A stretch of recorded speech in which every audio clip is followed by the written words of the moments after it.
if people look carefully, they will notice that you are half Chinese. But you've got a story to tell, tremendous story. Maybe we should start with where I met you.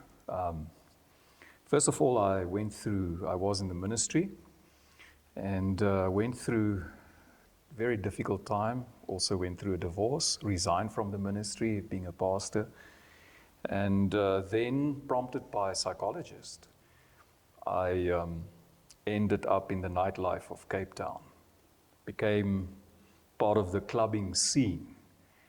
And one of the nightclubs that I frequented was Bronx, a gay club, one of the famous and one of the very first gay clubs in South Africa.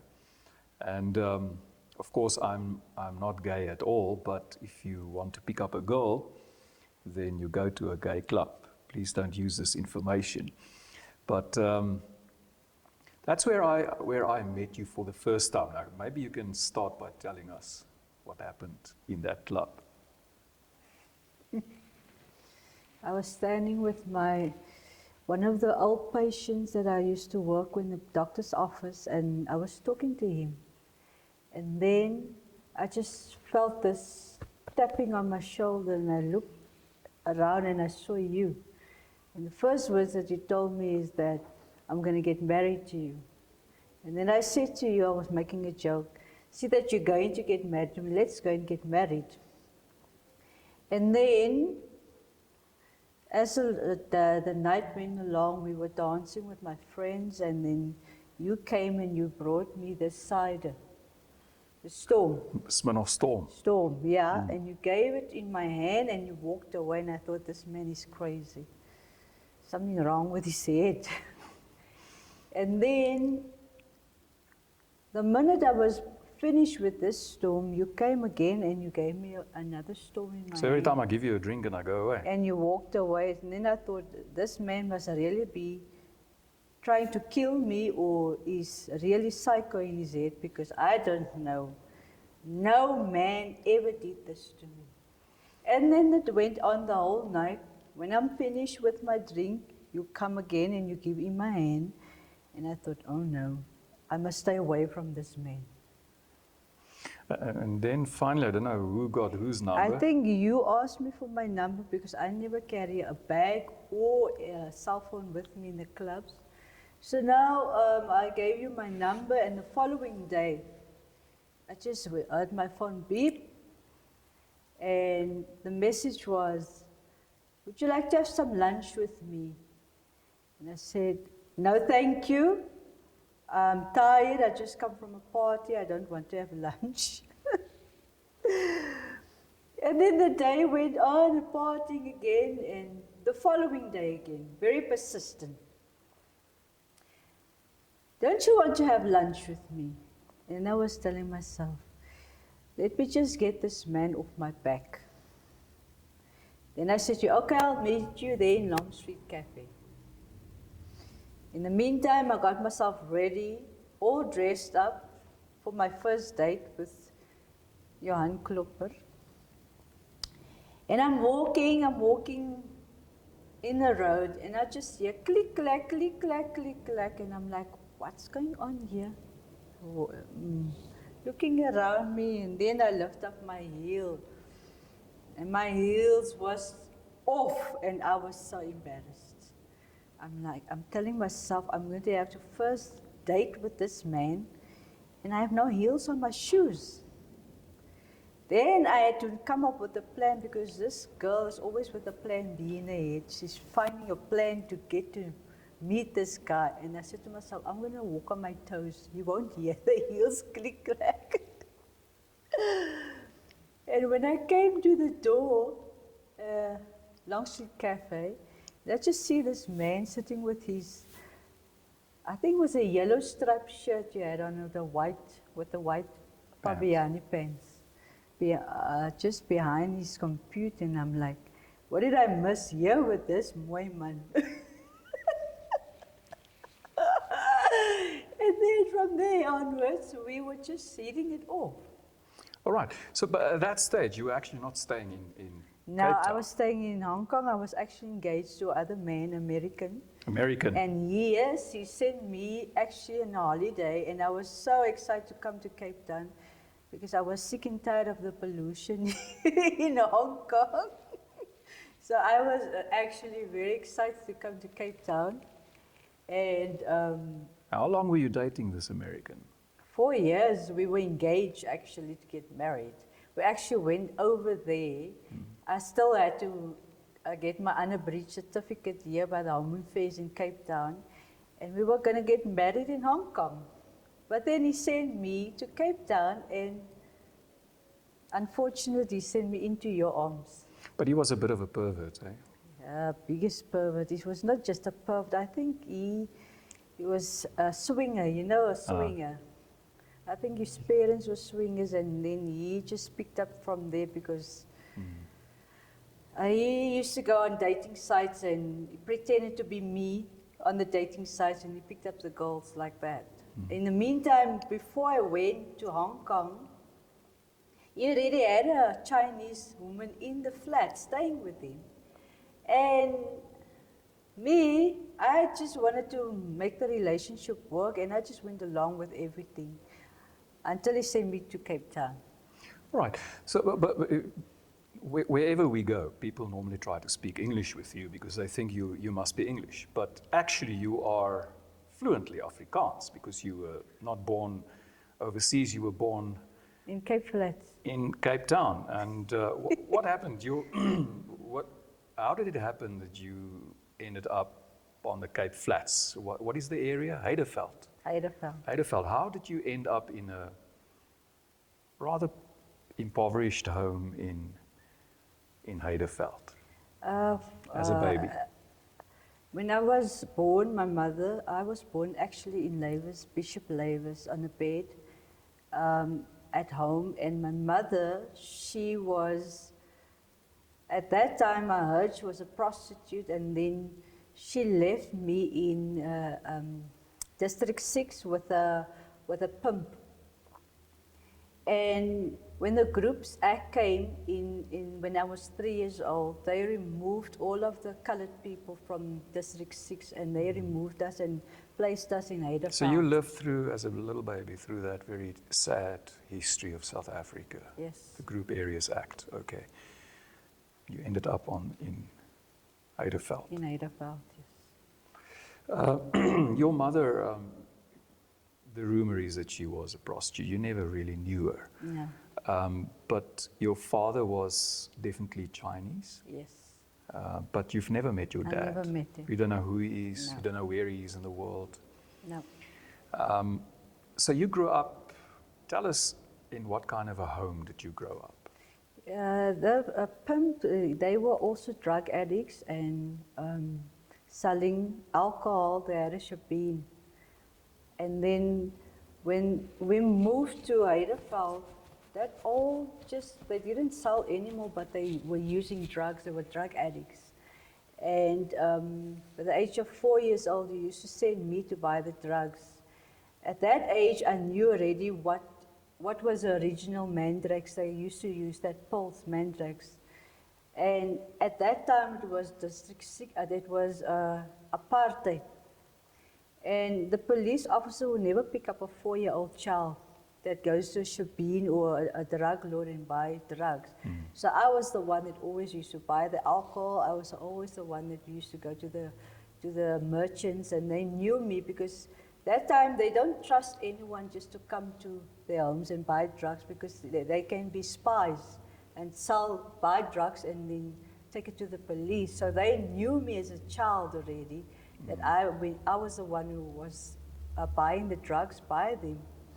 And sometimes when there wasn't even money for drugs, they would send me to sell the products, the home equipment in the house, and I would not dare going home unless I had that money. What would happen to you if you arrive at home and you haven't done what They they would asked send you? me out the whole night. The whole night as you a would small you child would to stay go out? and sell those equipment. 4 in years the old, house. you can't come back Yes. until you've sold. And and I would pray the whole time when I would say, please, and in that time I was a Muslim, I was saying, Allah, please help me because I can't go home without this money. And the minute I walk into somebody's home, they would be interested in this stuff. And then I would have the money, and then I go to the drug lords and buy the drugs for them. And then everything was hunky-dory.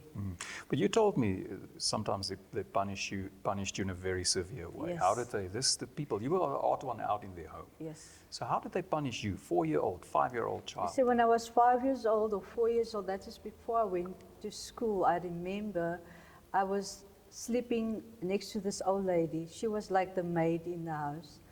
And because I was molested at that age, I was scared, I was with anxiety. And because of all the people that lived in the house, there was about 20 people that lived in a 3-story bedroom.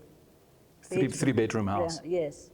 And there was always men sleeping in the same room with us, and they molested me.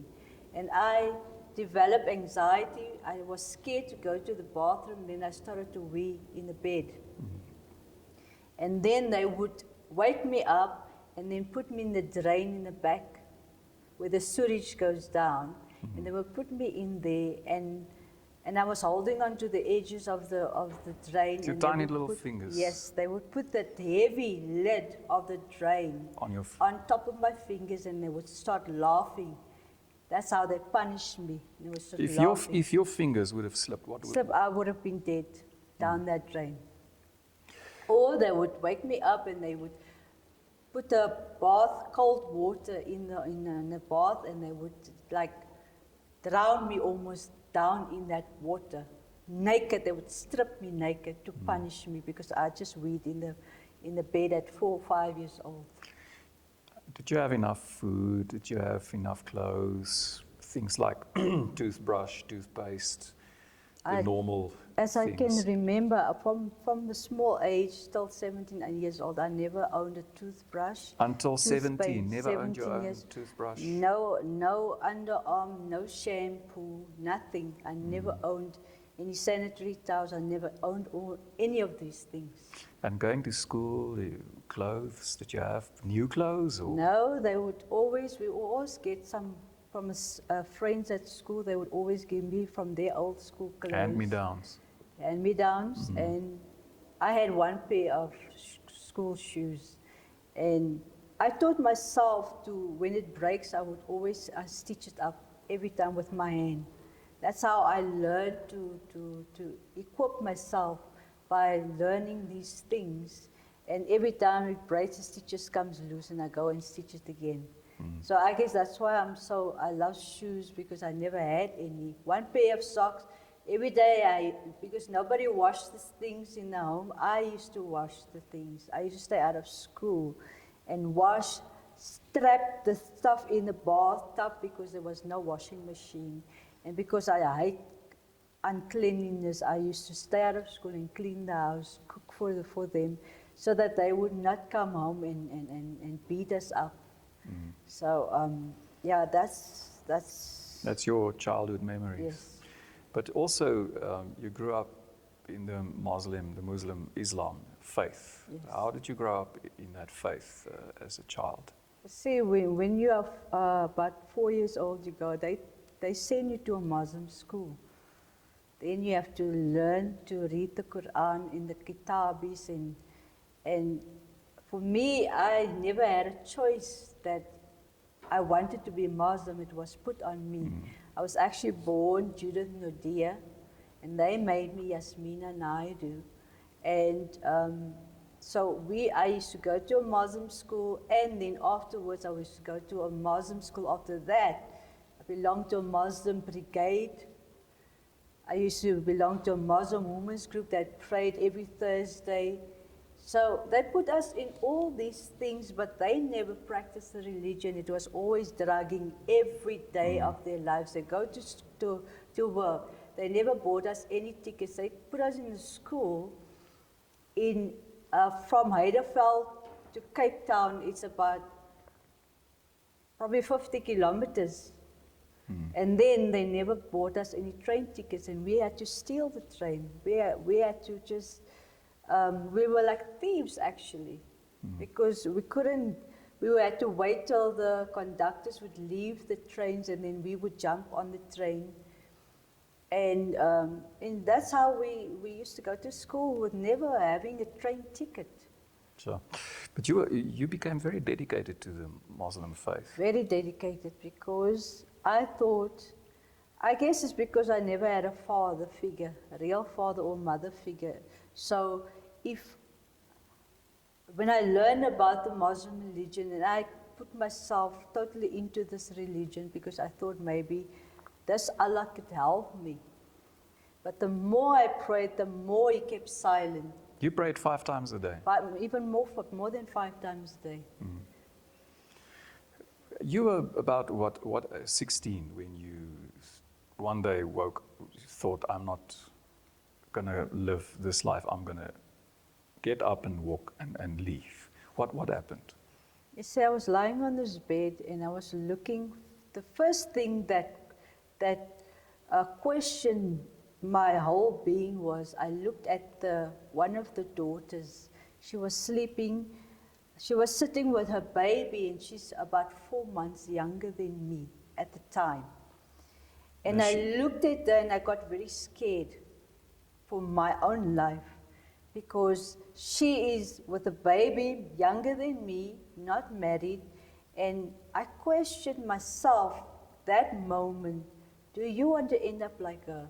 I said no. I was talking in my mind, and as I was lying on that bed, I looked to the 4 corners of that room and I questioned myself. It must have been coming from God, that wisdom, because I was very young, 16 years old, to question myself like that. I said, do you want to become a prostitute? Because if you're not wise here, you will become a prostitute. I said, no. Do you want to become a drug addict? Because this is where you come from. You live in a drug home. They all end up using drugs. And I said to myself, no. Do you want to have a child at that age, 16, 17, 15 years old, without a husband, no job? I said, no. And then I said to myself, do you want to become an alcoholic or a jailbird? Because that is where I come from. That is all the questions I was asking myself. Even though I stayed there, I didn't want to be related to the things that they are doing.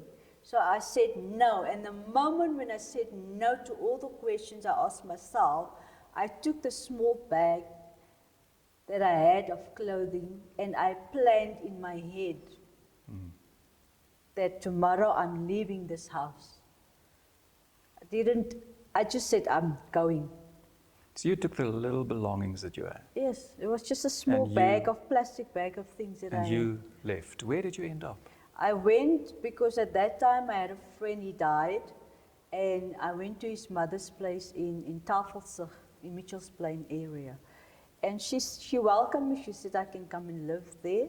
And I lived there for about 8 months, and in that time being, I was molested again there by the father, the grandfather, and the sons. They started to touch me, places that they... Inappropriate, and then I was again because I was very scared of people in life, and I didn't want it to end up like that again. And then I went to my teacher, which is a staunch Muslim, in Boerkaap. Yes, in Cape Town. I asked her, I told her my story. I said, I'm staying now at this people's home, but they are molesting me, and I can't live there anymore. And then when I said that to her, she said she's going to ask her husband if I can come and stay with them. She told me they have a separate entrance where the housekeeper used to live, but it's empty. You can live there or in the house. And because of me, I come from a background where there was never any privacy. You know, where I come from, there was never even keys in the doors. I was afraid even to sit in the bathroom because they would barge in on my privacy and just didn't care about anything. Or were they fighting, they would just punch a hole into the door and leave it like that. There was no privacy. So I thought, And I'm not going to put them, make them uncomfortable in their own home. And I thought to myself, that would be great if I could live in the servants' quarters. On your That would own, be on my private. own, my own privacy. They were rich. Very Muslim. rich. They had a 4-story house with jacuzzi, sauna, a hot swimming pool. They were rich. Actually, but famous people as well. they were very famous because they were all over in Cape Flats area, in the Cape Town area. They were well known because they had 12 practices. Doctors' practices. Doctors' practices. And she was a teacher and My husband accountants. was also a teacher. Also a teacher. So there you came into contact with your staunch Muslim Yes. faith, and you yourself were practicing. Yes. Did you ever hear Allah? No, never. Talk 30 to years you. of my life, I never heard him say You prayed. You anything. prayed 5 times a day. Did he ever answer you? No, never. What would you say today about the God, and we do it respectfully, the God that you worshipped as a child, as growing up? What would you say? I would say honestly, he's not a real God, he's an idol. It's a made up, man-believe idol because he never answered me. I prayed for more than sometimes 10 times a day. I would go in extent of prayers and ask him questions to help me out of my situations. But he never said, hello or who or I can hear you. He never said a Nothing. word. So that for me, he doesn't exist.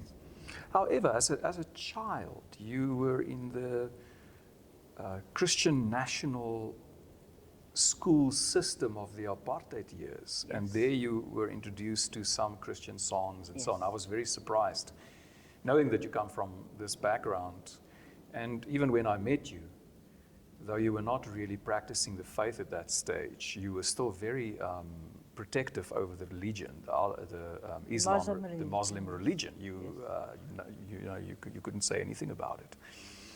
You still had Muslim literature in your bag as well, though you were clubbing and living that kind of life. So I just wonder, I was so surprised to hear you sing songs like Jesus Loves Me, This I Know, which you learned as a child at school. Yes, in that time when I was primary school, I went to Willows Primary. And at that time, we had this Bible studies classes. It was a class. And then I learned Jesus Loves Me there, and I used to love singing for this Jesus. I didn't know him, but I just loved singing this song. And there was many versions of this song, even, Whitney Houston sang this song. But I used to love as a child singing Jesus Loves Me. I used to sing it in the house where the Muslims was. I used to sing Jesus Loves Me. When we went around to the Sunday school, there was a Sunday school in the park around there. And I used to run there and we used to sing these songs. Versvang vir Jesus elke dag met die Bybel in die hand, kalfvoet in die sang. And I used to love those songs. And lees jou Bybel, bid elke dag en jy sal groei. And it's almost like God was preparing me those days. Little because seeds were even sown. Psalm 23, when we were in this Bible study, I remember as a child, we were saying in Afrikaans, Psalm 23, 'n Psalm van Dawid, die Here is my herder, en niks sal my ontbreek nie. And I used to love that psalm. It's almost like God was putting that on the tablet of my heart. I used to meditate on that psalm, and that Psalm 23. And we used to pray, the Onse Vader in the school, Our Father in heaven. I used to cry out to this Father in that prayer. And we used to pray it in Afrikaans, Onse Vader wat in die hemels. Then I was shouting. But yet your exposure to the Christian faith was very limited. No, Very, very yes, limited. No. You grew up Muslim. I grew up Muslim. Yeah. Not actually Muslim, slums. They called Slums, them but later on slums. you were introduced to the staunch Muslims. And, I was introduced to you, them. And you practiced the religion fully. I practiced it, but when I came to live with them, they wouldn't really, the father was really a staunch Muslim because his background, his family, the Jakuts, they were very staunch Muslims. But the mother wasn't as staunch as the father. Yeah. You ended up in nightclubs. How? I ended up in nightclubs because, in my mind always, I used to believe that I am Cinderella. Cinderella would always do the dirty work and was treated very badly. And I thought at this Muslim, staunch Muslim, this rich people that had a maid that worked for them, the housekeeper, but when the housekeeper didn't come in or the housekeeper was going home on a Friday, I used to be the maid in the house. So I had to do everything. They did not treat me like the Quran is saying they must treat the orphans even better than their own children. But they didn't, because then I became the maid in the house. How old were you when you got to the nightclubs for the first time? I was at 28 years old. 28 years old. Yes, when I left. You slipped out at night. So I during the slipped day out. you were living this hard life. Yes. You were also working in the doctor's practice, managing his office for him and assisting him with medical procedures. But then at night, the swan comes out. You lived in this fantasy world. Yes. 10 o'clock at night. Because I used to love dancing, but I never was allowed to do anything. I had to make my own choices. They always made my choices for me. Because when I came to live there, they said, I can't go out on my own. I can't do this. I couldn't do that. And then I felt like I was like an animal locked up in a cage, controlled by people that wanted to control my life, all my life.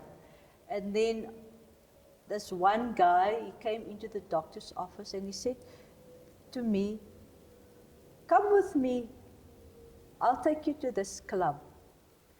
And I thought to myself, this was an escape thing for me. Let me try it out.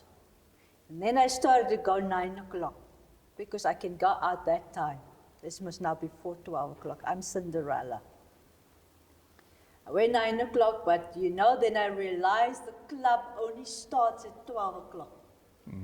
By 9 o'clock, there's almost nobody in the club. At 10 o'clock, you just start warming up. 12 I'm o'clock, warming the real up, parties. there's nobody in the club, and then, okay, because I want to be an obedient child, although I was already 28 years old, I thought to myself, let me be obedient, I go home before 12 o'clock. All right. I'm Cinderella, I'm going before 12, I'm obedient And to this these is people. this is where you met Gary. The American. The American? That's where you met him. Yes. In what club? It was Bossa In Nova. Bossa Nova. Bossa Nova, and he was coming from America. He was coming from America. He had a friend which is worked with him, and he was dating this colored doctor. And apparently this doctor saw me dancing in this club, and she was fascinated with me, this woman. And she told the two of them, let's go to Bossa Nova, you will see this chick, she can dance. And that's why they came there. And that's how I met Gary. I was because I liked the American accent, so I was probably just for the accent. Yeah. Well, listen, Jazz, I think we're going to stop here and we're going to continue this story. It's a very, very interesting story, and see how it unfolds. Okay. Because there's a lot that happened after that. Yes. But I can testify. This girl could dance, eh? She could dance. And I think she can still do it. But I'm so privileged to have Jasmin in my life, to be married to her, very happy with her. And we will tell you the rest of the story. So keep watching for the next talk that I'm going to have with Jasmin.